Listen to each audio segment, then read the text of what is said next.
Hi అండి, welcome back to my channel Guruvara talks 15. ఈరోజు recipe వచ్చి తాలింపు అన్నం అనమాట.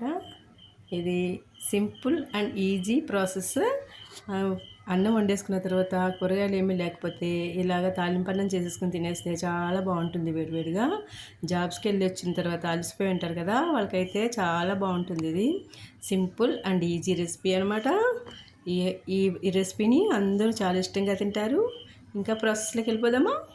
ఫస్ట్ అన్నం వండేసుకుని ఇలా పొడి పొడిగా చేసుకుని పక్కన పెట్టుకోవాలి. తర్వాత ఉప్పు, కారం, పసుపు, అల్లం వెల్లుల్లి పేస్ట్ అండ్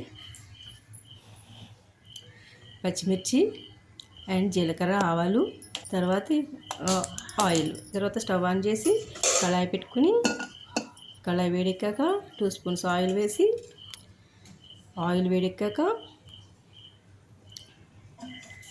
2 స్పూన్స్ వేయాలన్నమాట. ఆయిల్ అంటే ఆయిల్లో ఉంటుంది కదా, ఆ గరిటెతో వేయాలి. ఆయిల్ వేడెక్కాక 1/2 స్పూన్ జీలకర్ర, 1/2 స్పూన్ ఆవాలు వేసి వేగనివ్వాలి. ఆవాలు చిటపటని అయ్యేంత వరకు వేగనివ్వాలి. తర్వాత రెండు పచ్చిమిర్చి చీలికగా చేసుకున్నాం కదా, అది కూడా వేసేసి వేగనివ్వాలి. తర్వాత కొంచెం కరివేపాకు కూడా వేసి వేగనివ్వాలి. తర్వాత 1/2 స్పూన్ అల్లం వెల్లుల్లి పేస్ట్ కూడా వేసి పచ్చివాసన పోయేంత వరకు వేగనివ్వాలి. ఇలా వేగనివ్వాలి అన్నమాట. తర్వాత రుచికి సరిపడా ఉప్పు, 1/2 స్పూన్ కారం, కొంచెం పసుపు వేసి వేగనివ్వాలి. ఇలా కొంచెం డ్రై అయిన తర్వాత, కొంచెం వేగిన తర్వాత ఇందాక తీసి పెట్టుకున్న అన్నాన్ని కూడా వేసేసి ఫ్రై చేయాలి. చూడండి, ఇలాగా ఫ్రై చేసేసుకోవాలంట అన్నాన్ని.